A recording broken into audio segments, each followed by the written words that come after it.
Hi everybody, Father Bill Holtzinger here, and this is your Friday reflection. Pardon if there's any wind going on. I'm just recording from my iPhone here, and I'm on vacation. Just wanted to throw out a real quick video.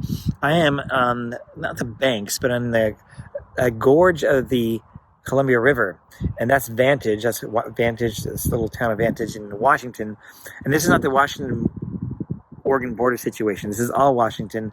This is part of the Columbia River I've never seen, and it does wander around a lot. So I really never, I knew that, but I never really conceived that as I was driving to my Star Party this year. I went to the Washington State Star Party, that I would pass over the Columbia River twice in two different locations.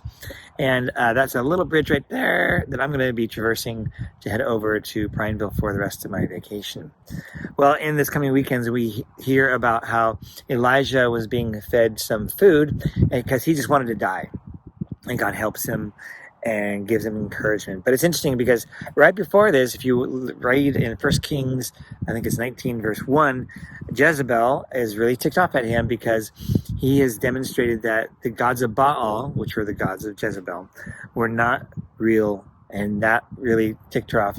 More so, I want you to read it. It's kind of bloody, but he actually makes and mocks them by asking this whole, you may know the story, this whole deal where, why don't you have your gods demonstrate that they can be powerful? So they had a contest between God of course, Elijah, who would be Yahweh, and the gods of Baal.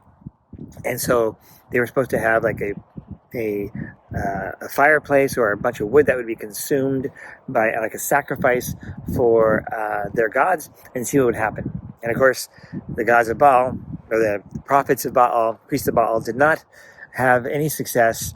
And then just to mock them more, then when it came Elijah's turn, he said, well, why don't we also then dig a moat around it and put water on it and just let's douse the whole thing. And so it's just ridiculous. And then he calls upon the Lord, and the Lord, a big tongue of fire comes down and laps it all up and destroys the entire sacrifice. What happens to the priests or prophets of Baal? Well, I'll leave that to you, but let's just say that they come to their demise in a kind of permanent way.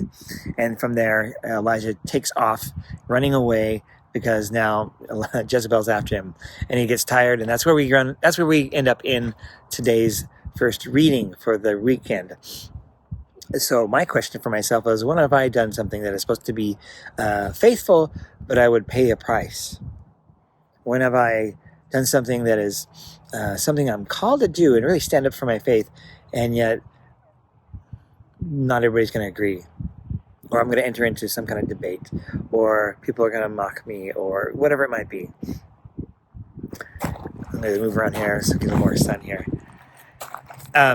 So that is a question for you, and if this has never happened to you, then gosh, maybe you're not sharing the gospel enough, because this is not a matter of everybody's going to agree with us. The fact is, we share our faith, eventually people are going to not agree with us, and also disagree with us to the point of persecuting us, maybe even calling us names, or you may lose a job because of your faith. If you stand up for your faith, if you proclaim your faith, not just in words, but in actions.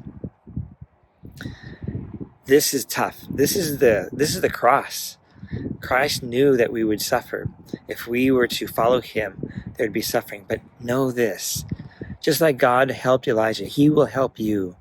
If you are open, I know for myself, I have my own adventures, my time away here, but God is always faithful. God will always be there for you.